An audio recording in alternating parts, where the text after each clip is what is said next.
maybe you bought gold, maybe it went up a lot and it's like 4,800 bucks an ounce right now.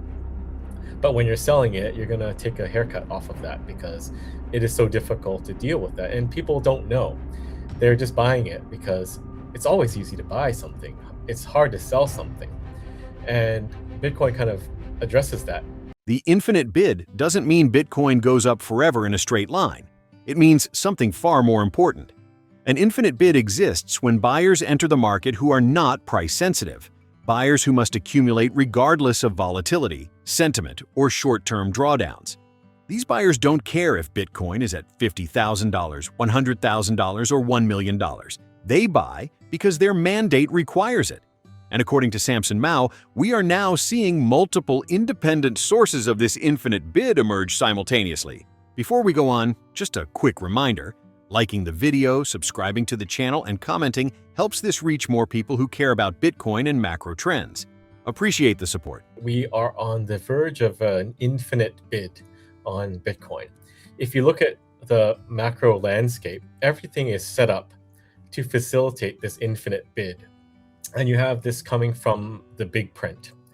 You have STRC from Strategy that is set up to basically buy forever and strip out the volatility and package Bitcoin into something that is palatable for people that want a steady income for retirement. You have nation states accumulating and more on the way. You have the potential for Bitcoin bonds also. That's another way for infinite bid to come.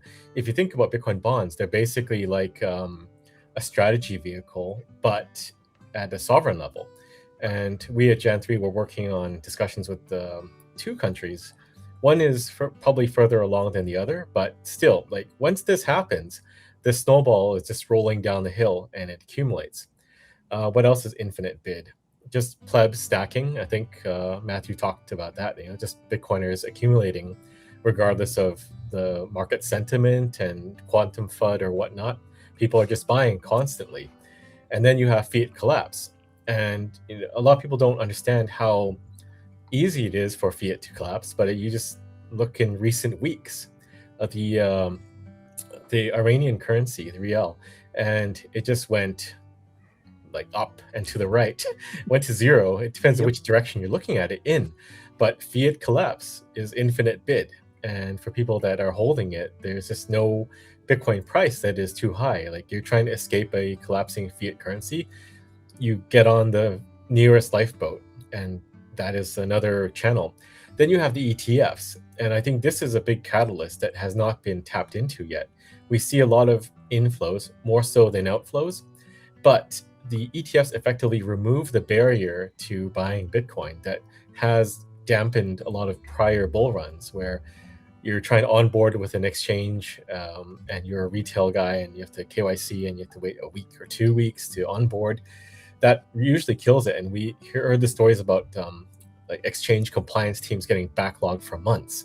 That's gone now with ETF. So I think that alone is infinite bid from the passive flows. But when the real flows come, that is a big infinite bid. But overall, like we are on the verge of all these things coming to fruition. And even if none of them happen and just one of them happens, that's enough. But we have 7, 8, 9 different things that are pushing to infinite bid. Well, I see like adoption on the ground is always increasing, and we're trying to take advantage of that and get them into Bitcoin. A lot of the adoption in the market we're focused on, LATAM, is with stable coins like Tether, but Aqua offers both. So you get Tether and you get Bitcoin. So we're trying to get them into the Bitcoin ecosystem, and we're trying to do it naturally. So give them what they are looking for. They're looking for dollar exposure, and they get that in Aqua. And then you see Bitcoin very prominently, and it's very easy to swap to Bitcoin. But I would just want to address some of the things that Mechanic was talking about, like people getting into gold, and like it's almost an eternal September.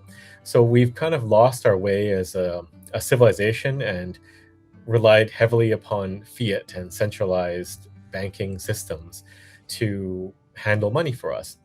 And now it seems people are suddenly interested in hard assets again, but it's almost like they need to relearn the challenges with gold. And I met a Bitcoiner last year his journey actually came from gold.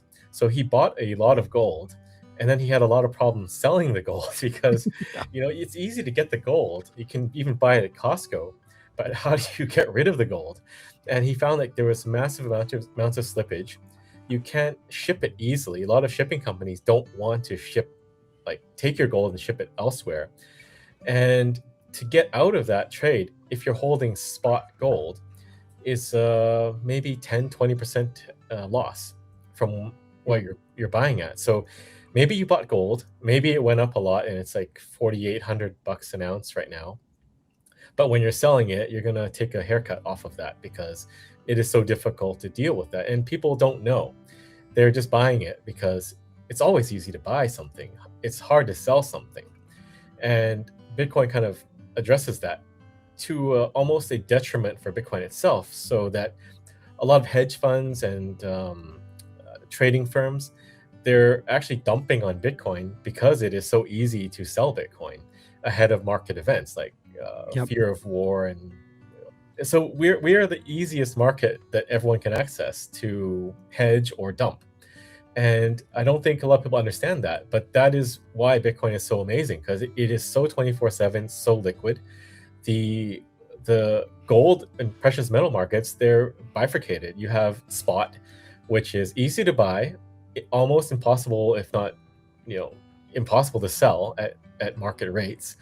And you have the paper metal markets, which are highly questionable. Like you don't know what they have in there. And they're easily manipulatable as well. So I think people just have to relearn that metals are not the answer, and they're going to find out the hard way. They're going to experience the manipulation, or they're going to experience the challenges when they try to sell. And eventually they'll figure out, well, Bitcoin is the better product for storing value. Gold may be easy to buy, but it's surprisingly hard to sell efficiently. Physical gold comes with wide spreads, shipping issues, custody risks, and significant slippage when exiting a position, while paper gold markets are opaque and heavily manipulated.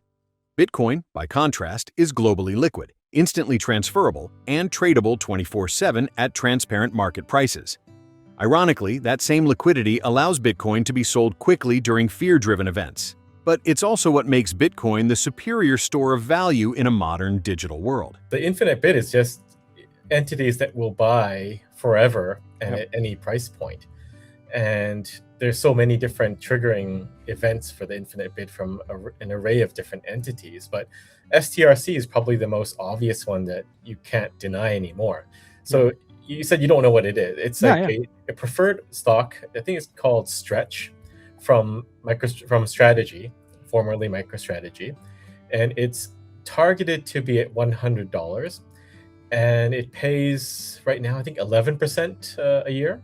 Yep. So if you put in 100,000, you're gonna get 11% of that every year back. And in the US, I think it's a return of capital, so it's tax advantaged.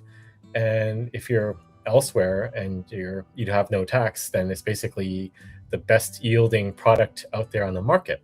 And what it is you buy $100 of STRC, Sailor takes that and buys Bitcoin with it, and effectively strips out the volatility. So you get back that 11% forever in perpetuity.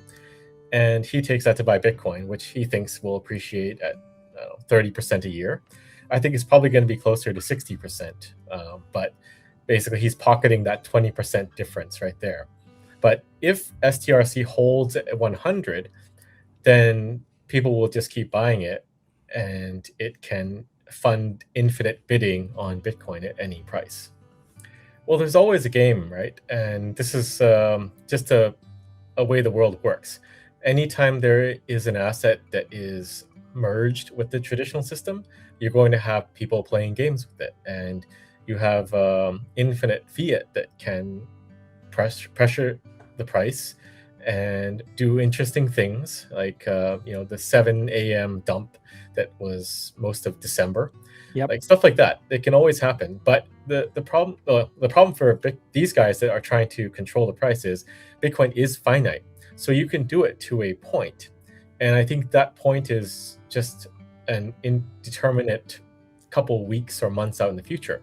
And once you hit that point, there's just no return. Like, you can dump the price down and it'll come back up, and you'll never be able to recover or arb that back anyway. It just will take off and it'll just keep going parabolic.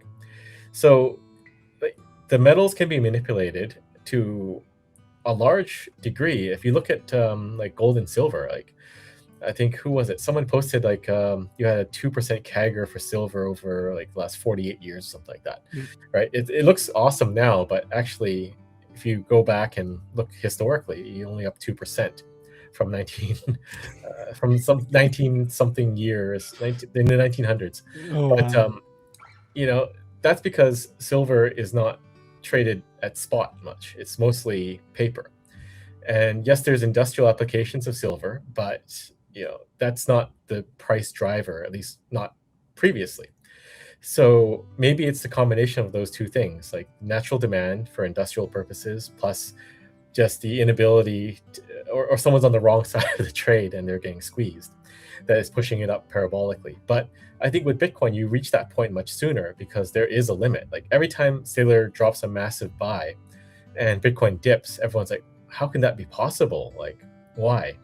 I think it's because the trader, the people with coins on exchange that can move the price up and down, they're taking that opportunity to move the price for their own benefit because they see like Saylor shot his shot already and there's an opportunity there. So if you're trying to dump for whatever reason and you've hedged it, you want to push the price down, that is the most opportune time to do that. But eventually, let's say another strategy comes up, like we have 21 and you have BSTR, there's going to be too much raw demand. Like one of them is just going to buy the Saylor dips after he announces the purchase on Monday. And maybe there will be a dip after that one, but then the other company will come swooping in. But I don't think people understand the magnitude of the demand, the raw demand, the infinite bid. And they're playing chicken with this. And they're thinking, well, we can push the price down, we can dump it on spot and derivatives and get it back lower because the market panics. But eventually that all comes to an end. Like, these guys don't understand absolute scarcity, and they're going to. Probably a flood of demand, and it's everything, right? Like that's all omega candle fuel. So let's say another country has the currency collapse, and people want to get out. They're going to exit through Bitcoin, and you're going to see that amplify it, and that's going to catch some people trying to push the market down or shorting Bitcoin off guard, and they're going to have to cover. And as it goes up, you're going to see more demand from strategy with STRC, and they're just going to buy at that price. And it's sort of self-reinforcing. So you'll see one omega candle up, and then you might get another one the next day. But it's all on we're basically on the precipice now. It's all on the horizon, and any of these things can fire off at any time.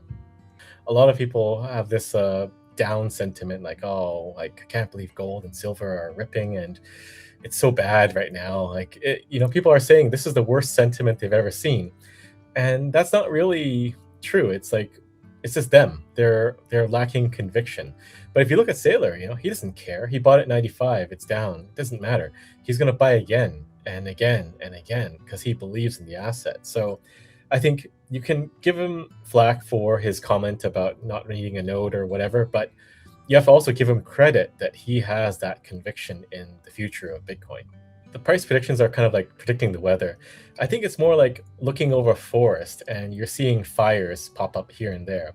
And you're kind of predicting there's going to be a big fire because there's so much kindling on and dried foliage on the ground that it's going to go up in flames, right? That's the way I look at it. If you look at the big print infinite bid, that's becoming more and more apparent. In Davos, there's that clip of Brian Armstrong talking with the central bankers, and they're like all smugly talking about central bank independence.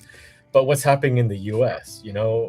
JPOW is getting sued and getting a nice blast of lawfare for not cutting rates, right? So is there such thing as central bank independence? Not really. And it's all going to come tumbling down very, very quickly once it is apparent that It's just a bunch of old guys sitting on a stage talking about independence, whereby there is none. We are standing at the edge of a historic monetary shift. As Samson Mow explains, the convergence of institutional buying, nation-state adoption, ETFs, grassroots accumulation, and accelerating fiat collapse is creating an unstoppable infinite bid for Bitcoin. This isn't speculation anymore. It's structural demand. The only real question left is how quickly the world realizes that Bitcoin cannot be diluted, controlled, or stopped. Once that realization hits, there is no going back.